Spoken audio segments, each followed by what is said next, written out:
सध्या पुण्याचा विषय गाजत आहे. विषारी मिश्रित दारू प्यायल्यामुळे पुण्यामध्ये अनेकांचा मृत्यू झाला होता. अशाच प्रकारची दारू वहाळ ग्रामपंचायत हद्दीत देखील सुरू आहे. तर या प्रकरणात आपण पोलिसांना कारवाई करण्यासाठी पत्र दिलेलं आहे. तर नक्की काय सांगाल, काय प्रकार आहे? वहाळ ग्रामपंचायत ही नो लिकर झोन मध्ये येते. आम्ही प्रचंड मोठा शेट्टी लोकांशी संघर्ष करून पोलीस स्टेशनला 10,000 लोकांचा मोर्चा काढून उभी बाटवी आडवी बाटली मतदान घेऊन आम्ही हा नो लिकर झोन केलं होतं.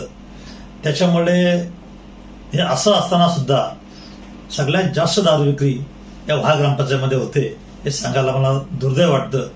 परिणामी पुणे येथील दापोडी आणि फुगेवाडी परिसरात जवळजवळ 19 लोक ह्या मिथेनॉल नावाच्या केमिकलशी मिश्रित दारू पिल्यामुळे ते वारले गेले. शासनाने त्याला नुकसान भरपाई दिली.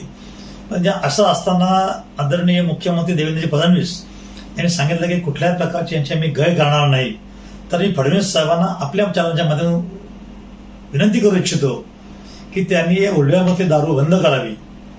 आणि जर अशाच प्रकारची घटना उद्या उलव्यामध्ये झाली तर किती लोक मरतील मला माहिती नाही, परंतु हे तातडीने लगेच बंद व्हायला पाहिजे अशी माझी आग्रहाची भूमिका आहे. उलवे पोलिसांना हा सर्व प्रकार माहिती नाही का? उलवे पोलिसांना हा सगळा प्रकार माहिती आहे. 4 उलव्यातले पोलीस या बाबतीत हवालदार निलंबित केलेले आहेत. मला वाटतं हे सिस्टीमचे फडवर आहेत. 4 हवालदार निलंबित करून काय होणार आहे? तुम्हाला घावत घालायचं असेल तर मुलावर घालायला लागेल. इथले सिनियर पी आहे जे लोक ह्याच्यामध्ये फार मोठ्या प्रमाणात हप्ते घेतात, ते हप्ते कुठपर्यंत पोचतात याचे धागेदोरे याच्या मुळा पण गेलं तर मुख्य लोकांना जर सस्पेंड केलं, त्यांच्यावर जर कारवाई झाली तर मला वाटतं ह्या दारू विक्री अवैध दारू विक्री पूर्णपणे बंद होईल.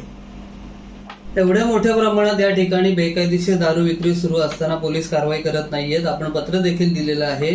जर पोलिसांनी आता देखील कारवाई केली नाही आणि हे प्रकार बंद झाले नाहीत तर तुमची पुढची पायरी काय असेल?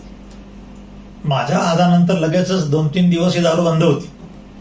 हे प्रकरण झालं, दापोडीचं प्रकरण झाल्यानंतर 2-3 दिवस गावठी दारू, देशी दारू, इंग्लिश दारू या ठिकाणी कुठेही बंद मिळत नव्हती. परंतु आता परत त्यांनी ते फुगे विक्री, देशी दारू वगैरे चालू केलंय. मी ह्या पत्राद्वारे वरिष्ठ पोलीस निरीक्षकांना सांगितलंय की आपण जर उचित कारवाई नाही केली, कारवाई करण्यास आपण असमर्थ ठरलात तर हाताबटाची दारू जे आमच्याकडे विक्रीला उपलब्ध होते त्यातले काही फुगे तुम्हाला मी भेट म्हणून देईन. आणि त्या निमित्तानं तशी माझी तयारी चालू आहे.